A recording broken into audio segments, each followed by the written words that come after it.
하나님 말씀은 마가복음 14장 32절부터 42절까지 우리 함께 읽겠습니다. 마가복음 14장 32절부터 42절까지입니다.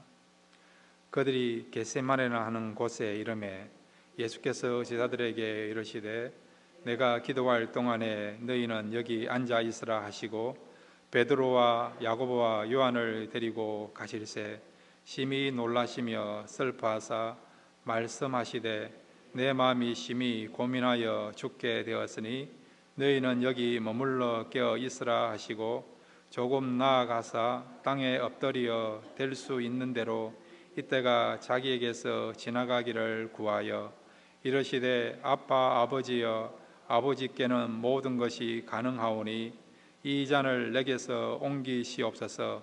그러나 나의 원대로 마옵시고 아버지의 원대로 하옵소서 하시고 돌아와서 제자들이 자는 것을 보시고 베드로에게 말씀하시되 시몬아 자느냐 내가 한 시간도 깨어 있을 수 없더냐 시험에 들지 않게 깨어 있어 기도하라.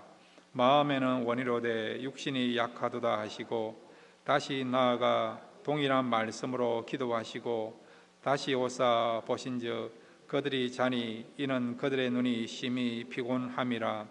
그들이 예수께 무엇으로 대답할 줄을 알지 못하더라. 세 번째 오사 그들에게 이르시되 이제는 자고 쉬라. 그만 되었다. 때가 왔도다. 보라 인자가 죄인의 손에 팔리느니라. 일어나라 함께 가자. 보라 나를 파는 자가 가까이 왔느니라. 아멘. 이 시간 우리 다시 한번 기도하겠습니다. 하나님 아버지 말씀 듣기를 원합니다. 말씀 가운데 역사해 주셔서 이 말씀이 하늘의 기쁨과 또 하늘의 그 음성을 듣는 복된 시간 될 수 있도록 말씀 가운데 역사하여 주옵소서. 말씀 듣기를 원합니다. 예수님의 이름으로 기도드렸습니다. 아멘. 우리가 언어 생활을 하고 있는데요, 이 언어 가운데도 두 가지로 나눌 수 있어요. 하나는 상한 언어가 있고요, 그 다음에 건강한 언어가 있습니다. 음식도 상한 음식이 있고 그 다음에 생명력 있는 건강한 음식이 있는 것처럼 언어도 우리가 어떻게 사용하냐에 따라서 상한 언어가 될 수 있고 또한 건강한 언어가 될 수 있어요. 한국에 요즘 그 쇼핑몰에 가보면요, 일하시는 직원들이 손님들이 들어올 때 뭐라고 인사하는 줄 아십니까? 사랑합니다 고객님 이렇게 인사하세요. 들어보셨나요? 어떤 의미에서 그런 언어는 상한 언어라고 할 수 있죠. 한 번도 본 적이 없는데 그냥 인사치레로 사랑합니다 그렇게 표현하는 것은 어떤 의미에서는 상한 언어라고 할 수 있습니다. 사랑이라는 단어가 얼마나 소중하고 중요합니까? 얼마나 가치가 있습니까? 그럼에도 이 언어를 우리가 어떻게 사용하냐에 따라서 때로는 상한 언어가 될 수 있고요, 건강한 언어가 될 수 있다는 거죠. 자, 그런데 어떤 언어는 시간이 지나도 상하지 않고 건강한 언어로 우리에게 자리 잡는 것이 있습니다. 어떤 것이 있느냐? 어머니란 거죠. 어머니. 여러분, 어머니 하면 나이가 들어서도 가슴이 뭉클하지 않습니까? 어머니 하면. 그런데 여러분, 성경에서도 보면 우리가 어떻게 사용하냐에 따라서 영원토록 건강한 언어로, 생명력이 있는 언어로 우리에게 다가오는 언어가 있어요. 그 중에 하나가 저는 기도라고 믿습니다. 여러분, 기도하면 하나님께서 그 기도를 들어주시기 때문에, 기도는 역사가 나타나기 때문에 기도는요 건강한 언어이고, 그리고 이 기도 속에는 생명이 있고 능력이 있습니다. 기도가 왜 그렇게 중요한지 아십니까? 기도하면 하나님이 들으시기 때문에 기도가 중요하고요, 기도하면 하나님께서 일하시기 때문에 기도가 중요하다는 것입니다. 자, 이 시간 우리가 같이 한번 따라해 주시기 바랍니다. 우리가 기도하면 하나님이 일하신다. 이 사실 믿으시기를 바랍니다. 자, 이번에 손을 벌려 가지고요, 우리가 간절하게 다시 한번 제가 이렇게 외칠 때에 따라해 주시기 바랍니다.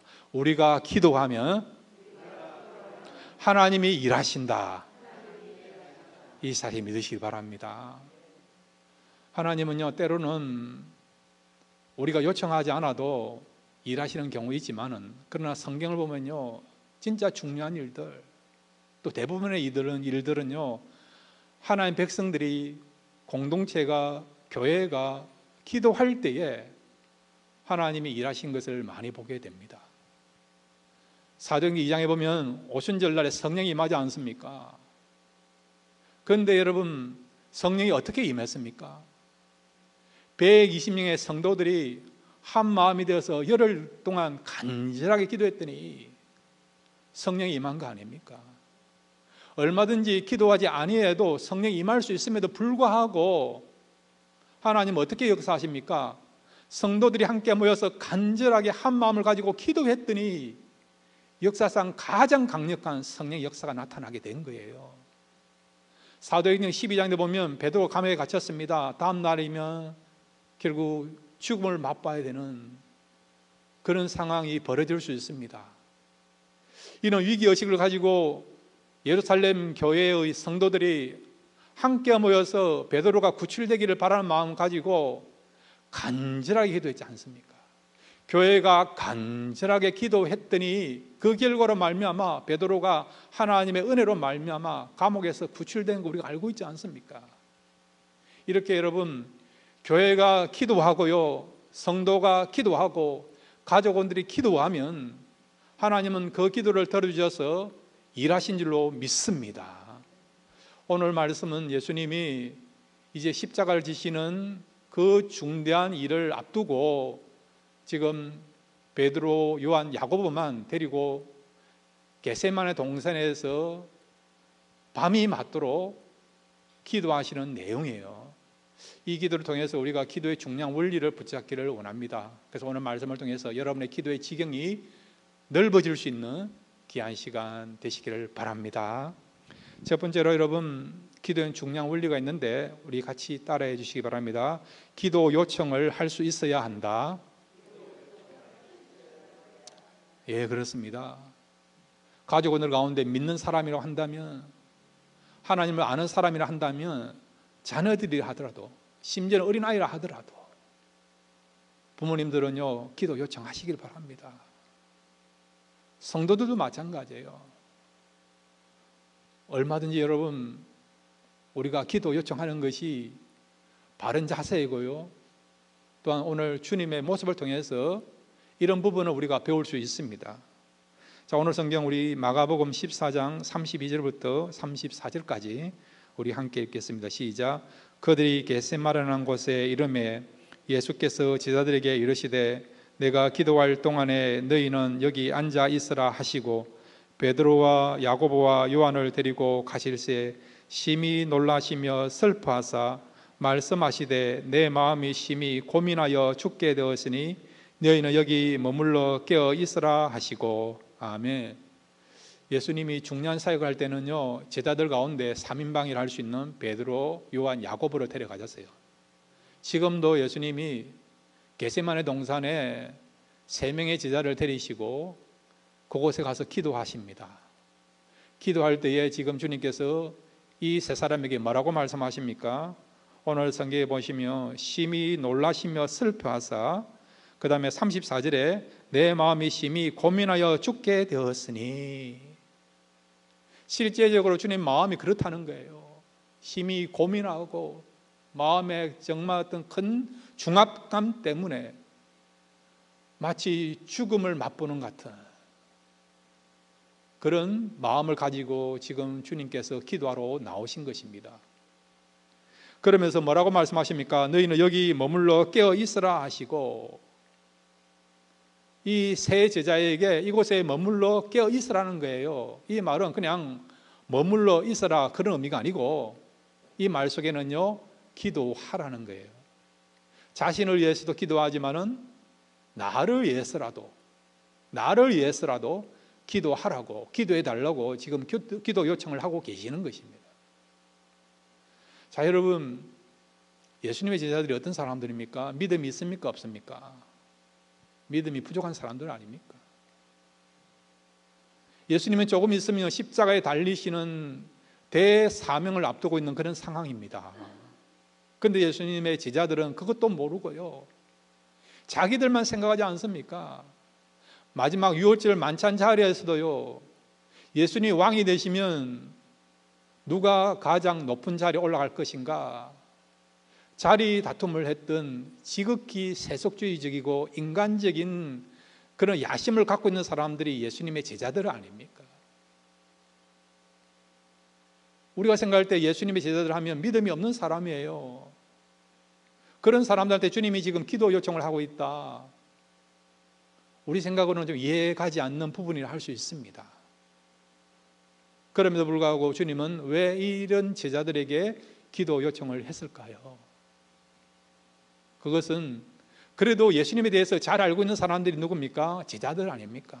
3년 반 동안 함께 예수님을 따라다니면서 예수님과 동고동 나가면서 예수님을 잘 알고 있다고 생각하시니까 제자들에게 기도 요청을 한 것입니다. 또 하나는 이 제자들의 미래를 본 것이죠.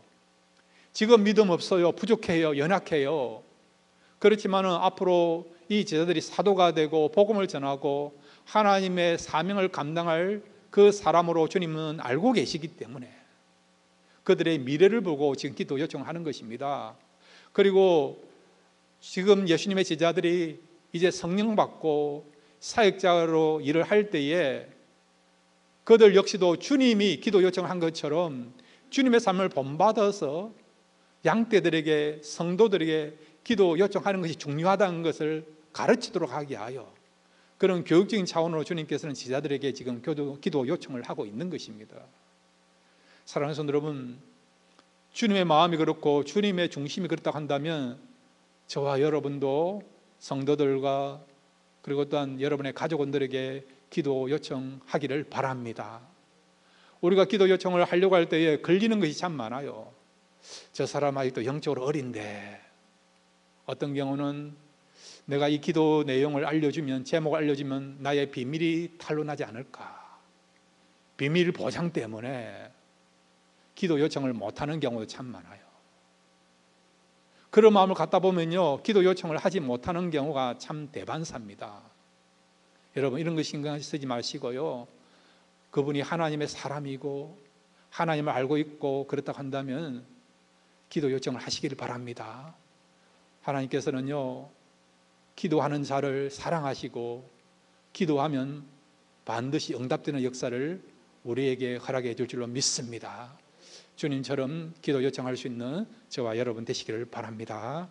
두 번째로 기도의 중요한 원리가 무엇입니까? 우리가 어떻게 기도해야 되겠습니까? 우리 같이 따라해 주시기 바랍니다. 솔직하게 기도해야 한다. 예, 그렇게 기도하시는 저와 여러분 되시기를 바랍니다.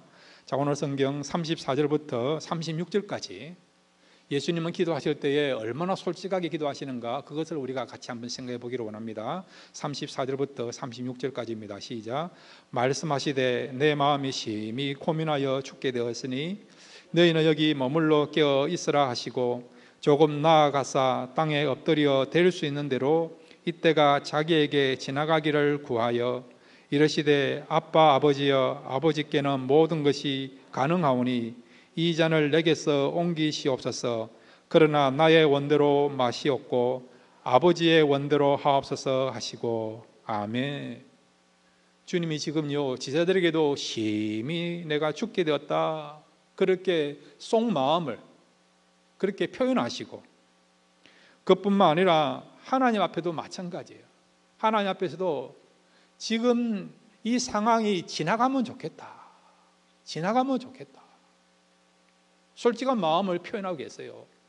그리고 할 수만 있다면 이 잔을 나에게서 지나가게 해달라고, 이 고난의 잔, 죽음의 잔, 십자가의 잔을 마시지 않게 해달라고 솔직한 심정을 표현하고 있지 않습니까? 자, 여러분, 예수님이 세상에 왜 오셨습니까? 살러 오셨습니까? 죽으러 오셨습니까? 죽으러 오셨잖아요.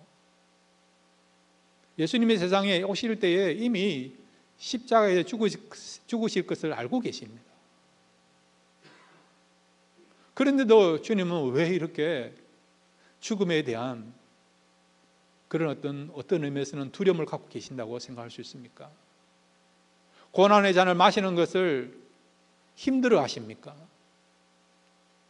왜 주님께서 솔직하게 이런 심정을 표현하십니까? 그 이유가 뭘까요? 예수님에게는 여러분 두 가지의 그런 성품이 있어요. 하나는 신성의 신성. 하나님의 능력이 예수님 속에 머물러 있습니다. 그래서 이적을 행하신 것이죠. 죽은 자도 살리시고 병자도 고치시고 무리를 걸으시기도 하고 오병이의 기적을 행하신 것이죠. 그런데 예수님한테는 이런 어떤 신성만 있는 것이 아니라 인성도 있어요. 인성. 완전한 인간으로서 경험하는, 체험하는 우리와 똑같은 인성을 갖고 있습니다. 그래서 배고픔도 아시고 피곤함도 느끼시기도 하고 슬픔과 외로움도 아세요.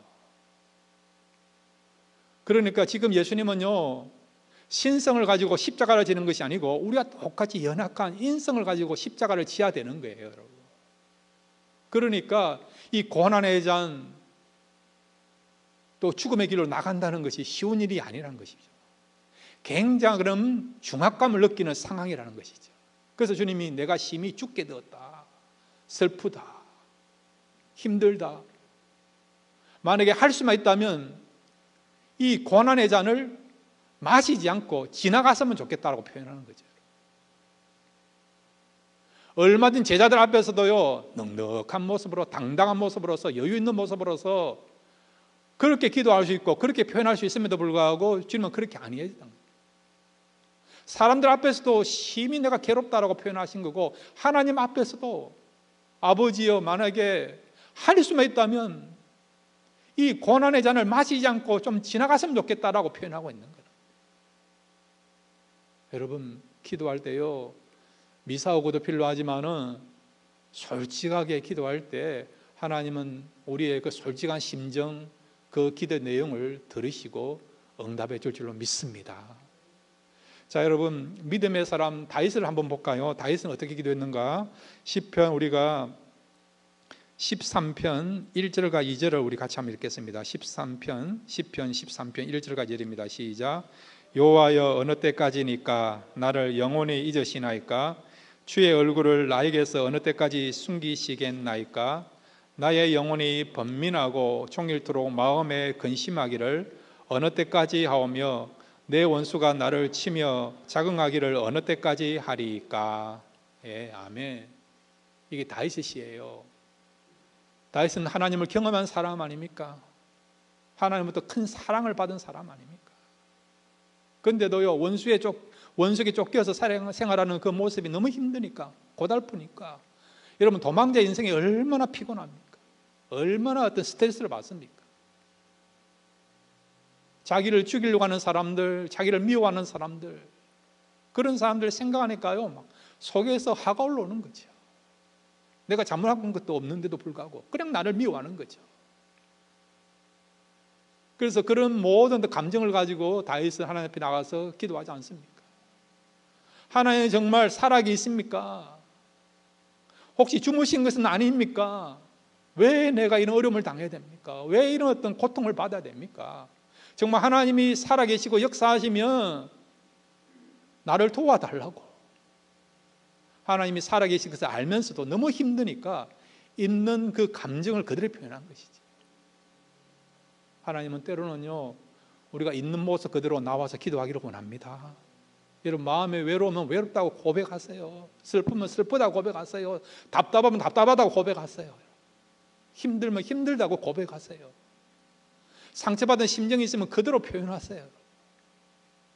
그러면요, 기도할 때 하나님께서 우리의 마음을 시원케 하시고, 기도가 마실 때쯤 되면 우리의 마음을 바꾸어서 그래도 나는 하나님을 찬양합니다, 하나님을 신뢰합니다, 나에게 크신 은혜 베풀어 줄 줄로 믿습니다라고 감사로 바뀌어지는 그런 역사가 기도를 통해서, 나타나게 될 줄로 믿습니다. 세 번째로 여러분, 기도는 중요한 원리가 있습니다. 우리 같이 한번 따라해 주시기를 바랍니다. 하나님의 뜻에 나의 마음이 이실될 때까지 기도해야 한다.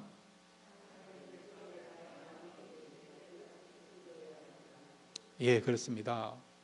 우리가 기도할 때요, 하나님의 뜻을 알았다고 한다면 하나님의 뜻에 나의 마음이 일치될 때까지 어떻게 했나고요? 기도해야 된다는 거죠. 자, 오늘 성경에 보면 주님이요, 하나님 뜻을 알고 계세요. 그 뜻에 주님의 마음이 일치될 때까지, 하나 될 때까지 3번씩이나 기도하는 것을 보게 됩니다. 예수님은 하나님 뜻이 무엇인가를 알고 있어요. 자, 여러분, 예수님을 향한 하나님 뜻은 무엇입니까? 예수님이 십자가에서 죽으시는 겁니까? 아니면 십자가를 회피하는 것입니까? 죽으시는 거잖아요. 그것 때문에 예수님 오신 거 아닙니까? 아들을 낳으려니 그 이름을 예수라 하라. 이는 그가 자기 백성을 저희 죄에서 구원할 자이심이라 말씀하고 있지 않습니까? 온 인류를 하나님께서 택하신 백성을 구원하기 위해서는 예수님이 이 땅에 오셔서요, 죽어야 되는 거예요. 죽어야 되는 거예요. 그것 때문에 예수님 오신 거 아닙니까? 십자가를 지는 것은 하나님의 뜻이에요. 그런데 예수님이 이것을 감당하려고 하니까 너무 고통스러운 거죠. 그래서 3번씩이나 기도하는 것을 보게 되죠. 자, 여러분, 오늘 성경 먼저 마가복음 14장 36절을 같이 읽겠습니다. 시작. 이르시되 아빠 아버지여, 아버지께는 모든 것이 가능하오니 이 잔을 내게서 옮기시옵소서. 그러나 나의 원대로 마옵시고 아버지의 원대로 하옵소서 하시고. 이것이 첫 번째 기도한 거예요. 내 인간적인 마음으로는 이 고난의 잔을 옮겨주시면 좋겠다. 하나님은 모든 것을 할 수 있는 분이니까. 그렇지만은 지금 나는 이걸 원하지만은, 그렇지만은 내 뜻대로 하지 말고요, 아버지의 뜻대로 하옵소서. 그렇게 주님이 기도하셨죠. 이게 첫 번째 기도예요. 하나님의 뜻에 내가 순종할 수 있도록 해달라고 기도한 겁니다. 그 다음에 여러분 39절부터 42절까지 같이 한번 읽겠습니다. 시작. 다시 나아가 동일한 말씀으로 기도하시고 다시 오사 보신즉 그들이 자니 이런 그들의 눈이 심히 피곤함이라 그들이 예수께 무엇으로 대답할 줄을 알지 못하더라. 세 번째 오사 그들에게 이르시되 이제는 자고 쉬라. 그만 되었다. 때가 왔도다. 보라, 인자가 죄인의 손에 팔리느니라. 일어나라, 함께 가자. 보라, 나를 파는 자가 가까이 왔느니라. 아멘. 2번, 3번 기도하신 거예요. 왜 그렇습니까? 하나님 뜻에 순종하게 해달라고, 하나님 뜻과 주님의 뜻이 하나 되게 해달라고. 그래서 주님은요 3번씩 기도한 거죠. 3번 기도하고 난 뒤에 주님의 마음속에 하나님 뜻대로 순종하겠습니다라고 결단하게 된 것이죠. 그러고 나서 주님께서 일어나시게 된 것입니다. 우리는요 하나님 뜻을 잘 알고 있어요. 그런데도 때로는 하나님 뜻을 알고 있으면서도 우리의 뜻을 이루어 달라고 기도하는 내용이 참 많이 있지 않습니까? 기도는 어떤 의미에서요 하나님 뜻에 우리가 맞추어지도록 하기 위한, 하나님 뜻과 우리의 뜻이 일치되도록, 즉 우리의 마음이 하나님 뜻에 온전히 순종하도록 하는 것이 뭐라고요? 기도의 본질입니다. 우리는 어떤 경우 이런 기도를 해요. 하나님 뜻 알고 있습니다. 사랑하는 것, 감사하는 것, 기도하는 것, 기뻐하는 것, 복음 전하는 것, 용서하는 것, 말씀대로 살아가는 것 하나님 뜻 알고 있습니다. 그럼에도 불구하고 우리는 또 어떤 기도를 합니까? 어떤 걸 요구합니까? 하나님 뜻 잘 알고 있지만 이분만은 한번 눈 감아 주십시오. 이분만은 내가 원하는 대로 이루어 주십시오. 그렇게 하지 않습니다. 이분만 내가 원하는 거 이루어 주시면 내가 다음부터는 열심히 말씀대로 살겠습니다. 하나님 뜻대로 살겠습니다. 그렇게 기도하는 경우 얼마나 많이 있습니까? 근데 우리에게 돌아오는 하나님 음성은 뭔지 아십니까? 다음이 아니고 지금부터 하나님 뜻대로 행하라고, 그런 음성이 들려오지 않습니까? 기도는 어떤 의미에서요, 하나님 뜻을 알고 있다고 한다면 그 뜻에 우리의 마음이 맞춰지는 것, 하나님 뜻과 우리의 뜻이 맞춰지고 하나 되는 것이 진정한 기도의 핵심이고 본질을 알 수 있는 것입니다. 주님이 3번씩이나 하나님 뜻을 알고 그 뜻을 이루게 해달라 기도하지 않습니까? 그럴 때마다 하나님은 아무 음성 안 들리세요. 아무 음성도 들려주지 않습니다. 3번씩이나 여러분 하나님 뜻을 이루게 해달라 그렇게 기도하시지만 그 속에 또 뭐가 포함되어 있습니까? 할 수만 있다면 이 잔을 옮겨달라고 그 내용도 포함되어 있지 않습니까? 그런데도 불구하고 하나님은요, 이 부분에 대해서 전혀 말씀하지 않고 침묵하고 있는 것이죠. 왜? 예수님이 십자가의 길을 가는 것이 분명 하나님의 뜻이기 때문에, 주님의 마음이 이 하나님 뜻에 맞춰지는 것이 하나님의 뜻이기 때문에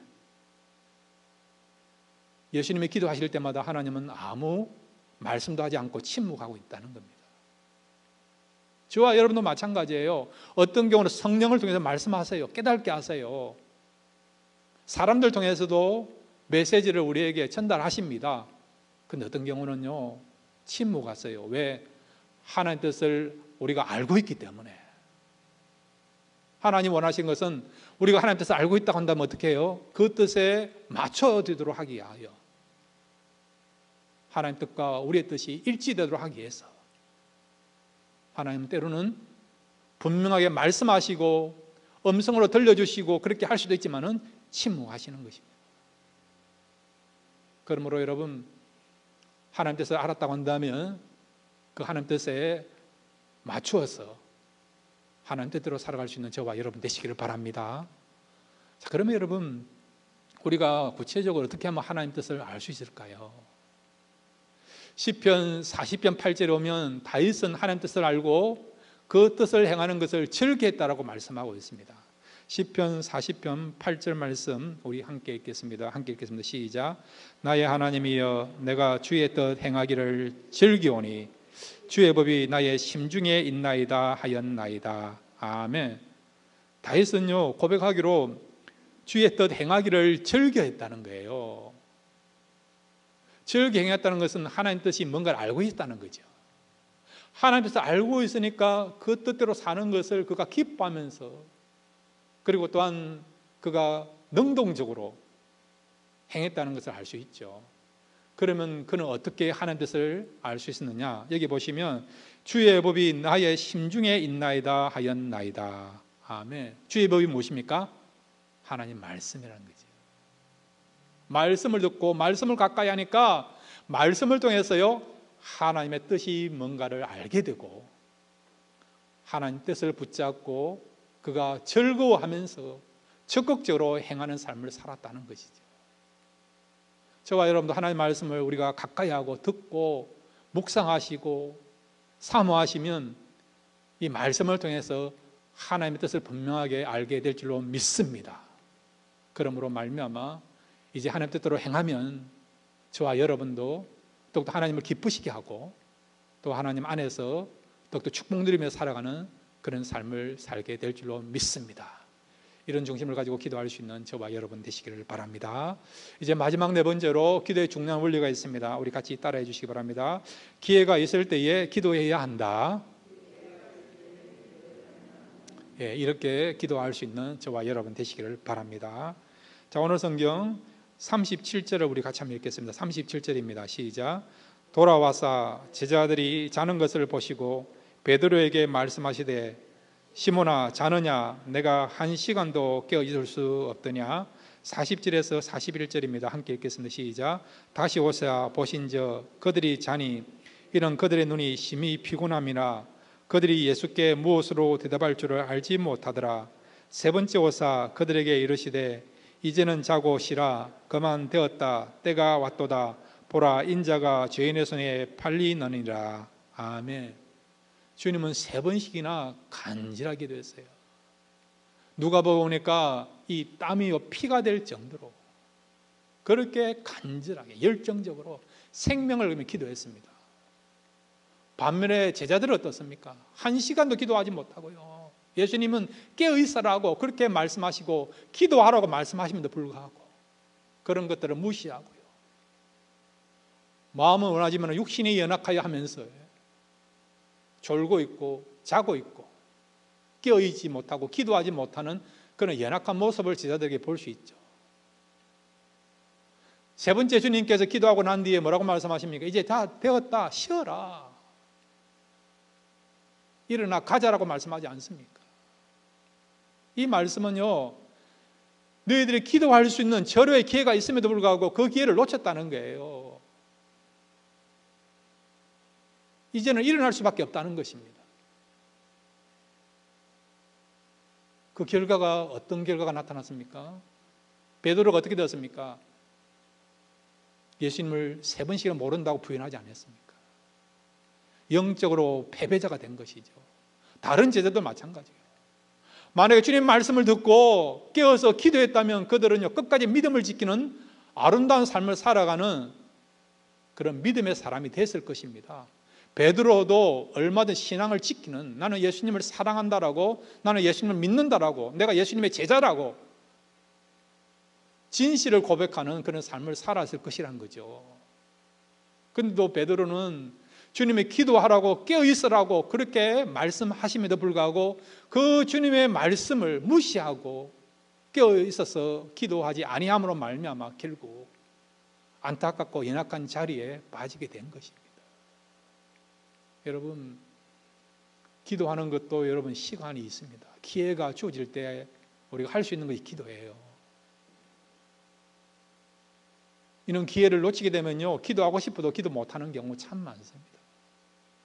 여러분, 살아계실 때 기도 많이 하시기 바랍니다. 건강할 때 기도 많이 하시기 바랍니다. 영적으로나 정신적으로나 여러분 육체적으로 건강할 때에 기도 많이 하시기 바랍니다. 나중에는 여러분 기도하고 싶어도 기도 못할 시간이 온다는 거죠. 그런 상황이 된다는 것이죠. 우리가 1년 전에 코로나 바이러스가 미국 땅에 여러분 범람하기 전까지만 하더라도 코로나 바이러스로 인해서 어떤 상황이 우리에게 연출될까 몰랐잖아요, 여러분. 1년 동안 여러분 얼마나 어려운 시간을 보냈습니까? 우리 마음속에 코로나 바이러스 전에 우리가 더욱더 기도하고 복음 전하고 말씀대로 살아가겠고 그렇게 할 것 같은 그런 마음들 우리가 얼마나 많이 가졌습니까? 모든 것이 그렇지 않습니까? 지금은 우리가요, 어떤 경우는요, 안일하게 생각하는 경우 얼마나 많습니까? 그냥 주어진 걸로서 우리가 생각하는 경우 얼마나 많습니까? 저절로 우리에게 주어진 것이라고 생각하는 면들이 얼마나 많이 있습니까? 그런데 어떤 경우는요, 모든 것들이 하나님 은혜 가운데 된 것이고, 그 다음에 지금 우리가 하지 않으면 다시 할 수 없는 그런 시간과 그런 상황이 우리에게 돌아올 수 있다는 것이죠. 그러므로 여러분, 사랑하는 성도 여러분, 기도하는 것도 때가 있습니다. 날마다 기도의 중요성을 알고 기도함으로 말미암아 이 기도가 응답되어서 하나님 앞에 더 아름다운 삶을 살아드리고 또 기도의 역사를 볼 수 있는 그런 저와 여러분 되시기를 바랍니다. 자, 우리 고린도후서 6장 2절 말씀 우리 함께 읽겠습니다. 고린도후서 6장 2절입니다. 함께 읽겠습니다. 시작. 이르시되 내가 은혜 베풀 때에 너에게 듣고 구원의 날에 너를 도왔다 했었으니 보라 지금은 은혜 받을 만한 때요 보라 지금은 구원의 날이로다. 아멘. 지금은 은혜 받을 때이고요, 지금은 구원의 날이지만은 그러나 여러분 어떤 경우는요, 시간이 지나면 지날수록 은혜 받는 부분에서 어려움이 올 수 있다는 거죠. 구원의 문이 열려있을 때에 그 문으로 들어가야만이 구원을 받지만은 구원의 문이 닫히게 되면요, 아무리 원하더라도 구원받지 못하는 그때가 온다는 것입니다. 그러니까 지금 은혜 받을 때요, 구원받을 때이고 기도할 때인 것을 알고 이 때가 주어질 때에 이 때들을, 이 기회들을 잘 선용하면 후회하지 않고 더욱더 기쁨과 감사가 넘치면서 하나님 앞에 아름다운 삶을 살아드릴 수 있는 저와 여러분 되시기를 주님의 이름으로 축원드립니다. 이 시간을 같이 기도하겠습니다. 하나님, 기도에 대한 중요한 원리를 같이 생각해 봤습니다. 날마다 이 원리를 가지고 살아가도록 도와주시고, 지금은 또 기도할 때요, 은혜 받을 때요, 구원의 때인 줄 알고 이 기회를 잘 선용함으로 더욱더 하나님의 평강 가운데 가을 수 있는 우리 모든 성도가 되도록 축복해 주옵소서. 예수님의 이름으로 기도드렸습니다. 아멘.